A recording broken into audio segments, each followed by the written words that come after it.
জয় যিশু, praise the Lord. আমরা আরেকটিবার সুন্দর সকালের নতুন ভিডিও নিয়ে চলে এলাম।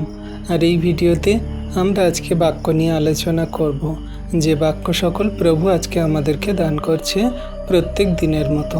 তো আসুন বিশ্বাসী সন্তানরা, আমরা আশা করি এই বাক্য থেকে আমাদের ইউটিউব চ্যানেল থেকে আপনারা ভিডিও প্রার্থনা দেখছেন আর আশীর্বাদ অনুগ্রহ পাচ্ছেন। প্রভু আপনাদের জীবনে অনেক দয়া কৃপা করুণা সত্যকে জানাচ্ছে। তো আসুন আমরা প্রভুর কাছে নত হই আর আগে একটা বিনতি প্রার্থনা করি, তারপরে আমরা বাক্যে আসছি। পবিত্র মঙ্গলময় পিতা প্রভু যীশু, তোমায় ধন্যবাদ, প্রশংসা, গৌরব করি। পিতা, আজকের এই সুন্দর দিনের সকালে তোমার চরণতলে এলাম তোমার বাক্যকে আলোচনা করতে, তোমার বাক্য নিয়ে চলতে। তাই আমাদেরকে তুমি তোমার বাক্য সকল বুঝতে জানতে সাহায্য করো এবং বাক্য কার্যকারী পালনকারী হতে সাহায্য করো, যেন কোনো মতে শয়তান দিয়াবল মন্দতা তোমার এই বাক্য চুরি না করে নেয়। আমরা যেন সর্বদা মনে রাখি, সমস্ত পরিস্থিতিতে কার্য করতে পারি।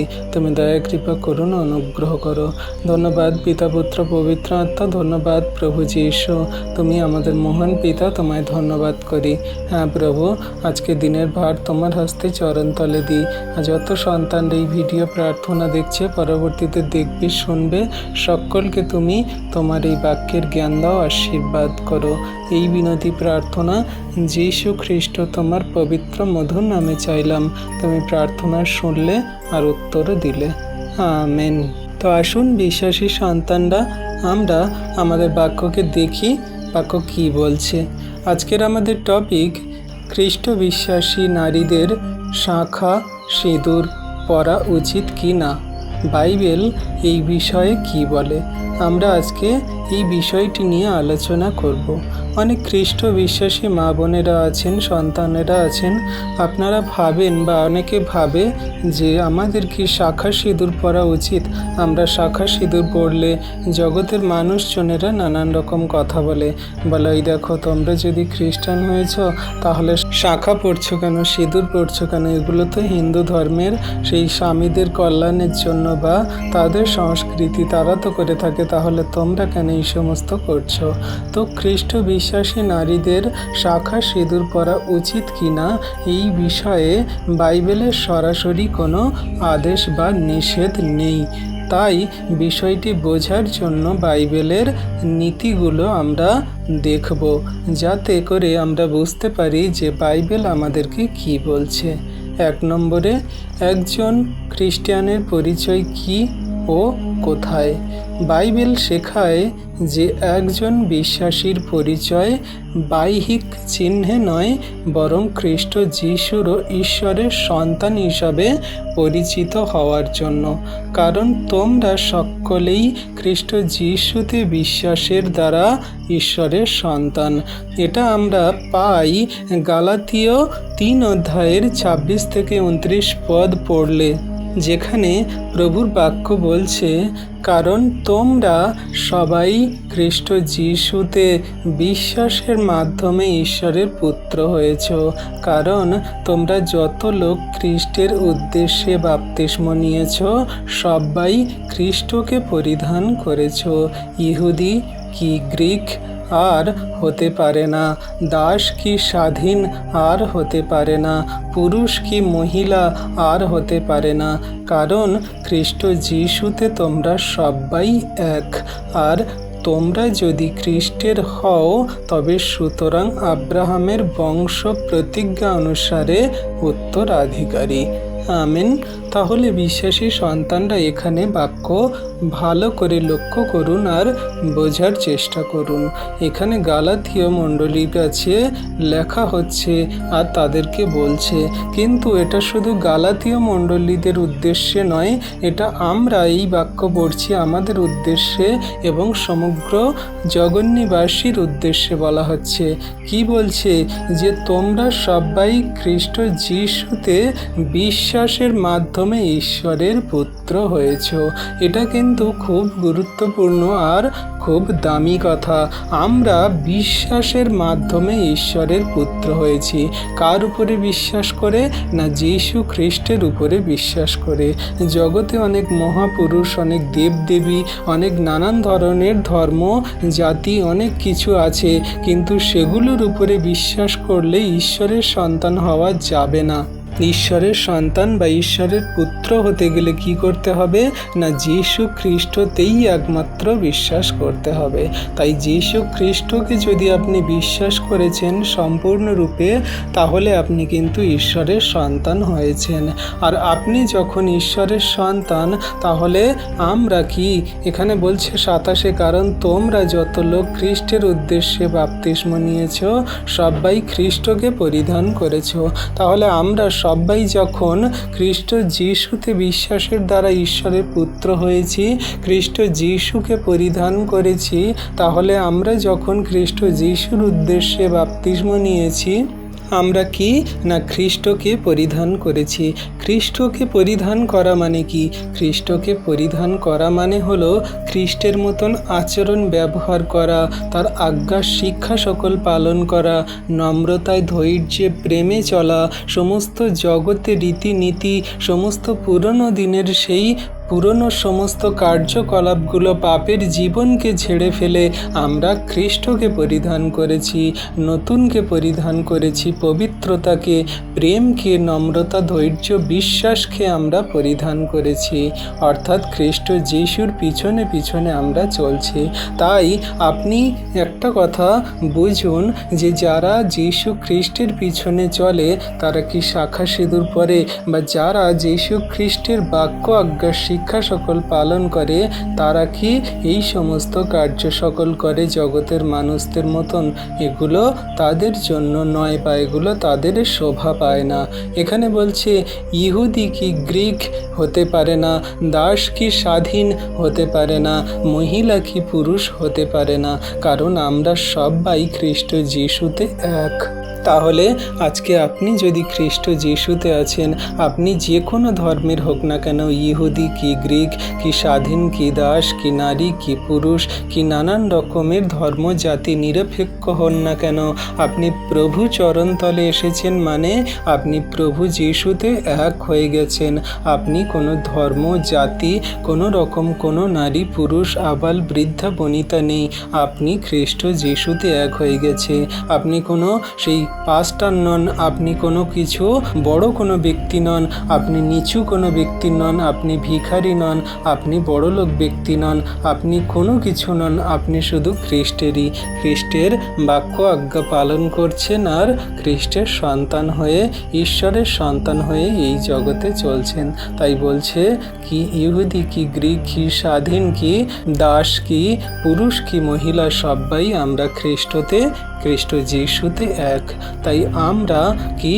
না আমরা উত্তরাধিকারী হিসাবে, আমরা বংশানুক্রমে কি? না আমরা হলাম আব্রাহামের বংশ প্রতিজ্ঞা অনুসারে আমরা ঈশ্বরের উত্তরাধিকারী।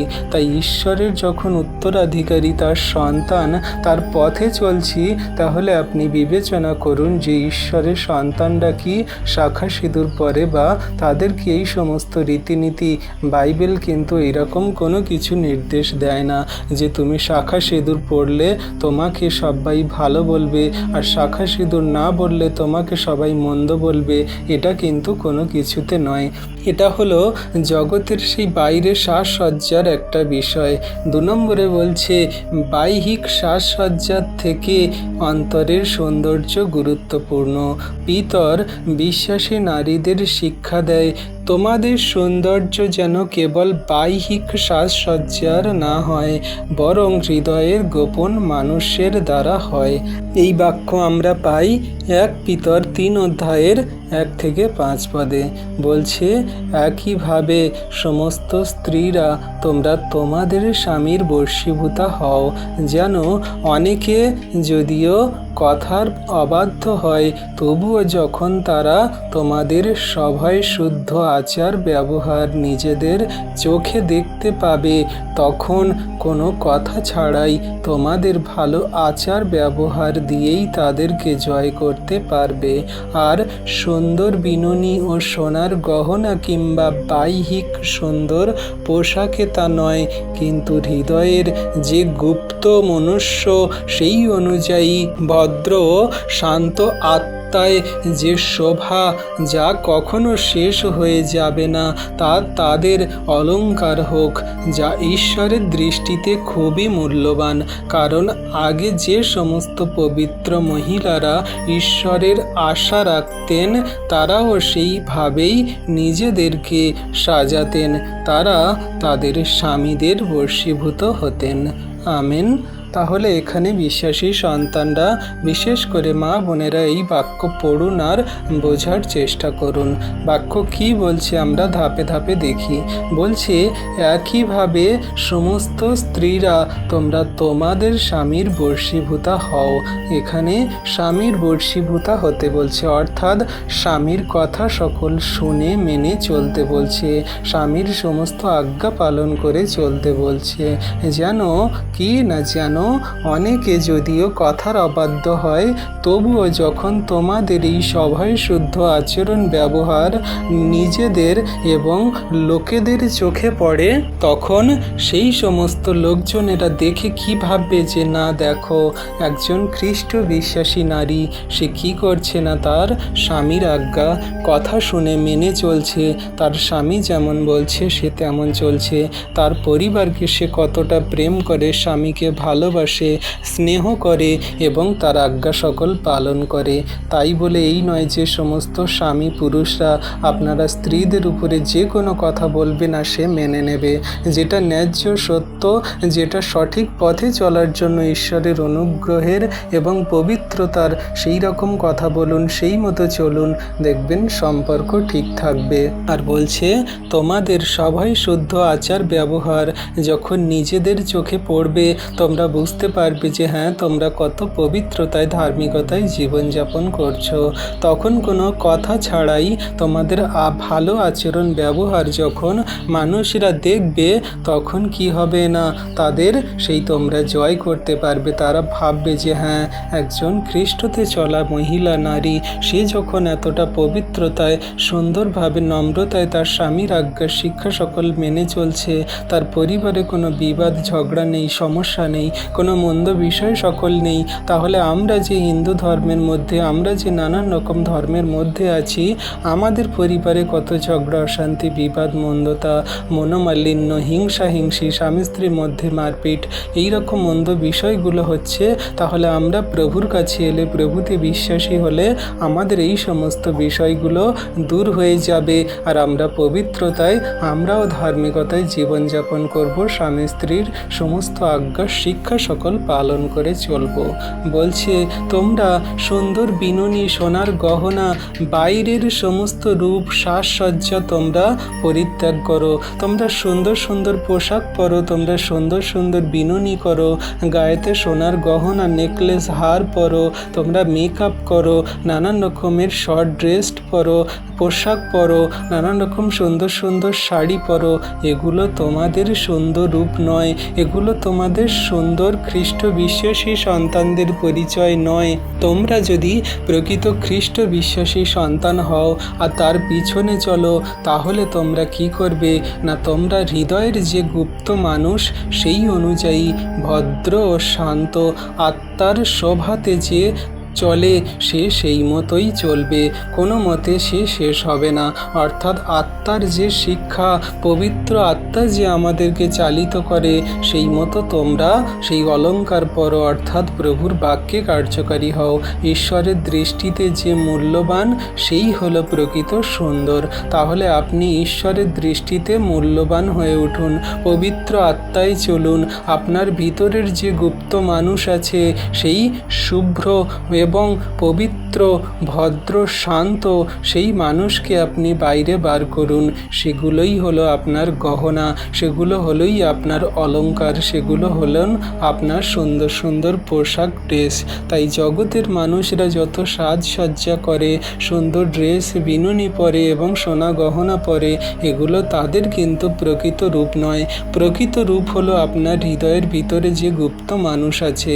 আপনি ভদ্র আচরণ ব্যবহার করছেন, শান্তভাবে মানুষের সঙ্গে কথা বলছেন, পবিত্রতায় জীবনযাপন করছেন, আপনার সমস্ত কথাবার্তায় মানুষ পাপ মন্দতা থেকে ফিরে ধার্মিকতায় আসছে। আপনার এই আত্মার বশে চলা জীবন কি না, এটাই হলো আপনার অলংকার। আর ঈশ্বরের দৃষ্টিতে তখন আপনি বহুমূল্য, ঈশ্বরের দৃষ্টিতে আপনি সুন্দর হয়ে ওঠেন। সেই জন্যই বলছে যে আপনি শুধু বাইরের রূপ সাজসজ্জা পরলে যে সুন্দর হবেন এটা নয়, কিন্তু ঈশ্বরের দৃষ্টিতে যদি আপনি সুন্দর হন, সেটাই হলো প্রকৃত সুন্দর।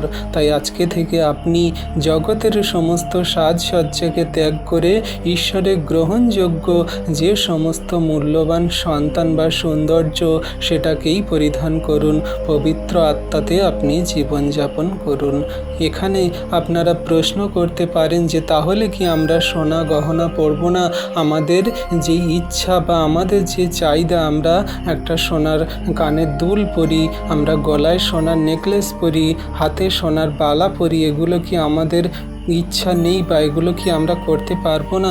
অবশ্যই আপনি করতে পারেন, কিন্তু এতে কি ঈশ্বরের গৌরব হবে? এতে কি ঈশ্বরের মহিমা হবে? এতে কি ঈশ্বর আপনার নিজের সন্তান বলে মনে করেন? আপনি সেটা বিবেচনা করুন, কোনটা ঈশ্বরের দৃষ্টিতে ভালো, কোনটা ঈশ্বর প্রভু পছন্দ করে। আপনার সোনা গহনা আছে, আপনি পড়তে পারেন, কিন্তু আপনার যে প্রতিবেশী, আপনার যে বন্ধু আছে, সে হয়তো গরিব, কিন্তু আপনার সোনা দেখে, আপনার সুন্দর সাজসজ্জা দেখে তার কষ্ট হতে পারে। আমার বন্ধু সে কত সুন্দর সোনা গহনা পরছে, কিন্তু আমি একটা শাড়িও পর্যন্ত সুন্দরভাবে কিনে পরতে পারছি না। আর সে কি করবে? সে বাড়িতে যাবে আর তার স্বামীকে গিয়ে বলবে যে জানো তো, আমার ওই বন্ধু সুজাতা, সে কত সুন্দর ড্রেস, সে কত সুন্দর শাড়ি পরে, সে গহনা পরে চার্চে এসেছে, তাকে কত সুন্দর দেখতে লাগছে, তুমি আমার জন্য একটা শাড়ি কিনে দাও না গো। আর যখন সেই স্বামী বলবে যে আমি দিতে পারছি না, আমার সামর্থ্য নেই, আমি পারবো না, তখন বাড়িতে ঝগড়া, অশান্তি, বিবাদ, যে কত রকমের মন্দ বিষয়, শয়তান দিয়াবলের কার্য হবে। সে তখন বলবে কি যে তুমি পুরুষ হয়েছো, তুমি স্বামী হয়েছো, নিজের স্ত্রীকে একটা সুন্দর ড্রেস কিনে দিতে পারো না, নিজের স্ত্রীকে একটা শাড়ি কিনে দিতে পারো না, একটা গহনা কিনে দিতে পারো না। তখন নানান রকমের বিবাদ, ঝগড়া, অশান্তি হবে। তাই প্রভু বলছে যে স্ত্রীরা, তোমরা স্বামীর বশীভূতা হও, তোমরা মানুষের সাজসজ্জা, নানান রকমের সুন্দর গহনা সোনা দেখে তোমরা আকর্ষিত হয়েও না বা সেদিকে যেও না। তোমাদের হৃদয়ের যে গুপ্ত মানুষ আছে, যে শান্ত, ভদ্র, পবিত্র আত্মার বশে চলে, ঈশ্বরের ইচ্ছায় চলে, সেই অলংকারকে তোমরা পরিধান করো। তাতেই তোমরা সুন্দর হবে, ঈশ্বরের দৃষ্টিতে পবিত্র হবে। তাই এখানে আমাদের বুঝতে হবে, যদি আপনি জগতের সাজসজ্জায় মেতে থাকেন, তাহলে এটা ঈশ্বরের দৃষ্টিতে ভালো নয়, এটা মন্দ হতে পারে। এখানে আপনি ঈশ্বরের দৃষ্টিতে খারাপও হতে পারেন। তাই আপনি বিবেচনা করুন। আমি আপনাকে বলবো না যে সোনা গহনা পরতে পারবেন না। সেটা যদি আপনার জন্য খারাপ, ক্ষতিকর হয়, আপনার বন্ধুর জন্য কোনো বাধার সমস্যার সৃষ্টি করে, তাহলে কিন্তু এগুলো আপনি পড়তে পারবেন না, বা পড়লে কিন্তু আপনি পাপের দিকে যাবেন। কারণ আপনার দ্বারা একটা সন্তান, সে পাপ থেকে পবিত্রতায় ফিরছে না, অতঃপর সে পবিত্রতা থেকে ঝগড়া, অশান্তি, বিবাদে যাচ্ছে, সেখানে শয়তান দিয়াবলের কার্য হচ্ছে, মন্দ বিষয়ের দিকে চলে যাচ্ছে। তাহলে আপনার কিন্তু এই সমস্ত বিষয় ত্যাগ করা উচিত, প্রভুতে সম্পূর্ণ সেই শান্ত, ভদ্র, নম্রতায়, প্রেমে চলা উচিত, যেটা ঈশ্বর প্রভু আমাদেরকে দিয়েছেন। তাই বলছে এখানে 5 বলছে, কারণ আগে যে সমস্ত পবিত্র মহিলারা ঈশ্বরে আশা রাখতেন তারাও সেভাবেই নিজেদের সাজাতেন, তারা তাদের স্বামীদের বশীভূত হতেন। তাহলে আগেকার দিনে যে সমস্ত নারীরা ছিল, যেমন সারা ছিল, সে আব্রাহামের আজ্ঞা শিক্ষা সকল কিন্তু পালন করে চলতো। আরও যে সমস্ত স্ত্রীরা ছিল তারাও কিন্তু তাদের স্বামীদের আজ্ঞা শিক্ষা সকল পালন করে চলতো। আর এভাবেই ঈশ্বর তাদের জীবনে অনুগ্রহ আশীর্বাদ করেছিলেন, তারা ঈশ্বরের সন্তান সন্ততি হয়ে তারা চলেছিল। তাই আজকে যদি আপনি ঈশ্বরে প্রভুতে আছেন, খ্রিস্ট যিশুর পথে চলছেন, আপনাদেরকে একটাই রিকোয়েস্ট, আপনারা প্রভুর বাক্যকে ধ্যান দিন। আপনি জগতের সাজসজ্জা, আপনার বন্ধু কি পড়ছে, আপনার বান্ধবী কেমন ড্রেস পরছে, সেগুলোতে আপনি মনোযোগ দেবেন না। প্রভুর বাক্যতে আমাদের কি বলছে সেই অলংকার, সেই বাক্যকে পরিধান করুন। প্রভুর বাক্যে বলছে যে তোমরা বাক্যকে পরিধান করো, বাক্যকে তোমরা নিজেদের অলংকার বানাও। যেমন করে তোমরা সুন্দর সুন্দর সাজ পোশাক ড্রেস জামাপত্র পরো, তেমন করে তোমরা বাক্যকে তোমাদের অলংকার বানিয়ে তোমরা পরো, যেন শয়তান দিয়াবল মন্দতা তোমাদের কোনো প্রলোভনে না ফেলতে পারে, মন্দতায় না নিয়ে যায়। তাই আজকে বিশ্বাসী সন্তানরা বাক্যকে আপনাদের অলংকার বানান। এখানে অলংকার সম্পূর্ণ নিষিদ্ধ করা হয়নি, বরং বলা হয়েছে যে অন্তরের ধার্মিকতা সেটাকেই বেশি করে গুরুত্বপূর্ণ দেওয়া বা গুরুত্বপূর্ণ মনে করে জীবনে চলার বিষয় সকল তুলে ধরা হচ্ছে। আপনি যদি আজকের প্রভুতে বিশ্বাসী হয়ে চলছেন, তাহলে জগতের যে সমস্ত নারীরা তারা সুন্দর সুন্দর সেই ছোট মিনি স্কার্ট ড্রেস পরে বা তারা অনেক রকমের মেকআপ করে, সেখানে ব্যয়বহুল টাকা পয়সা খরচা করে, সেগুলো যদি আপনি গরিব মানুষদের, অসহায় দরিদ্রদের জন্য কিছু কিছু দেন, তাদের পাশে দাঁড়ান, তাদের যে আশীর্বাদ, তাদের সঙ্গে যে ভালোবাসা ভাগ করে নেওয়া, সেটা ভালো, নাকি সুন্দর সুন্দর মেকআপ করে ডিস্কো বারে গিয়ে সুন্দর ছোট মিনি স্কার্ট পরে আপনি ঘুরে বেড়াবেন, এটা ঈশ্বরের দৃষ্টিতে ভালো? কোনটা আপনার জন্য ভালো আপনি বিবেচনা করুন। এবারে আমরা আসি শাখা সিঁদুরের কথা। 3 নম্বরে দেখব শাখা সিঁদুরের সংস্কৃতি ও ধর্মীয় অর্থ। ভারতীয় সমাজে শাখা ও সিঁদুর সাধারণত বিবাহিত নারীর পরিচয়ের প্রতীক, তবে কিছু ক্ষেত্রে এগুলোর সঙ্গে নির্দিষ্ট ধর্মীয় বিশ্বাস ও আচারও জড়িত থাকতে পারে। কারণ জগতের মানুষরা তারা মনে করে কি না, শাখা সিঁদুর পরলে তার স্বামীর কল্যাণ হবে, স্বামীর দীর্ঘায়ু হবে, পরিবারের শান্তি বজায় থাকবে।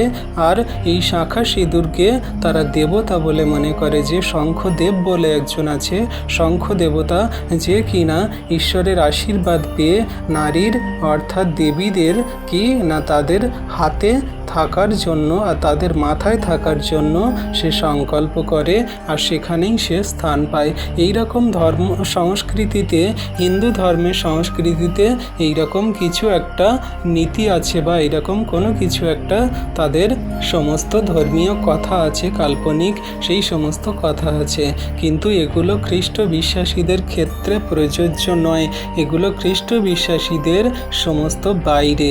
যদি কেউ এগুলোকে কেবল সাংস্কৃতিক বা বৈবাহিক পরিচয়ের চিহ্ন হিসাবে মানে, তাহলে অনেক খ্রিস্টিয়ান সম্প্রদায় এটিকে ব্যক্তিগত বিবেকের বিষয় বলে মনে করে। তারা মনে করে যে এগুলো আমরা কিন্তু করতে পারি, যেখানে একটা স্বামী যে তার পরিচয় সে তার স্ত্রীকে বিয়ে করেছে, আর একটা স্ত্রীর পরিচয় যে তার স্বামীকে বিয়ে করেছে, তখন সে শাখা সিঁদুর পরতে পারে। অনেক চার্চ আছে, অনেক মণ্ডলী আছে, সেখানে দেখবেন যে তারা কি করে না শাখা সিঁদুর পরে। তারা এই পবিত্রতায় জীবনযাপন করার জন্য তারা প্রতীক হিসাবে এই শাখা সিঁদুরকে দেখায়, যে স্বামী স্ত্রীর বন্ধনের মধ্যে শাখা সিঁদুর। কিন্তু ঈশ্বর প্রভু কি বলছে, যে আমার দৃষ্টিতে তুমি পবিত্র সন্তান আমি তোমাকে গড়ে নিয়েছি, কিন্তু তুমি জগতের কোনো দেবদেবী মূর্তিকে পূজা করো না বা তাদের সমস্ত আচার ব্যবহারে তুমি চলো না। এখানে বলছে যাত্রা পুস্তক 20 অধ্যায় 1 থেকে 5 পদ যদি আপনারা পড়ে নেন, সেখানে পাবেন বলছে ঈশ্বর এই সব কথা বললেন, আমি তোমাদের ঈশ্বর সদাপ্রভু, যিনি মিশর দেশ থেকে তোমাদের দাসত্ব থেকে বের করে এনেছি।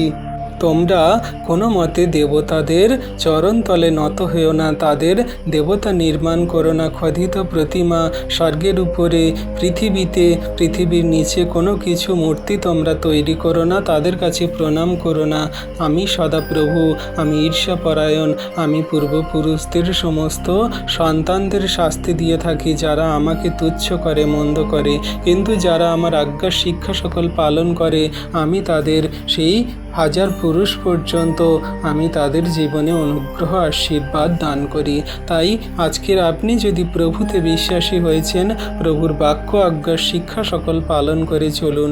জগতের মন্দ বিষয়ে আপনি মন দেবেন না বা কান দেবেন না, বা তাদের মতন আপনি জীবনযাপন করবেন না। থিওলজিক্যাল শিক্ষা, বাইবেল সরাসরি বলে না যে খ্রিস্ট বিশ্বাসী নারীরা শাখা সিঁদুর পরতেই হবে বা পরা যাবে না।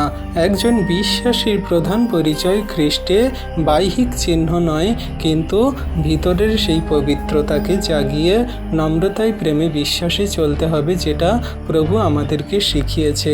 তাই আপনি বিবেচনা করুন যে প্রভুর বাক্য আজ্ঞা শিক্ষা সকল পালন করে চলবেন, নাকি জগতের মানুষদের মতন সমস্ত আচরণ ব্যবহার করে চলবেন। কোনটা আপনার দৃষ্টিতে ভালো, পবিত্র আত্মা আপনাকে কোনটা শেখাচ্ছে, বিবেচনা আপনার। আপনি বাক্য জানেন, বাক্য শুনছেন, বুঝছেন, যেটা সঠিক সত্য পবিত্র সেটাকেই আপনি ধরুন, আর যেটা জগতের মন্দ পাপ, মানুষের দৃষ্টিতে মন্দ, সেগুলো আপনি দূর করুন। পবিত্রতায় জীবনযাপন করুন, কারণ ঈশ্বর প্রভু আপনাকে সন্তান রূপে গড়ে নিয়েছেন, আপনি ঈশ্বরের সন্তান হয়েছেন। তাই প্রভুর বাক্যকে মন দিয়ে জীবনযাপন করুন। ঈশ্বর প্রভু আপনাকে আশীর্বাদ অনুগ্রহ করছে বিশ্বাস করি। আমেন। আশা করি ঈশ্বর প্রভু সকলকে আশীর্বাদ করলেন এই বাক্য দ্বারা। ঈশ্বর প্রভু আপন বাক্যে সকলকে আশীর্বাদ করুন। আমেন।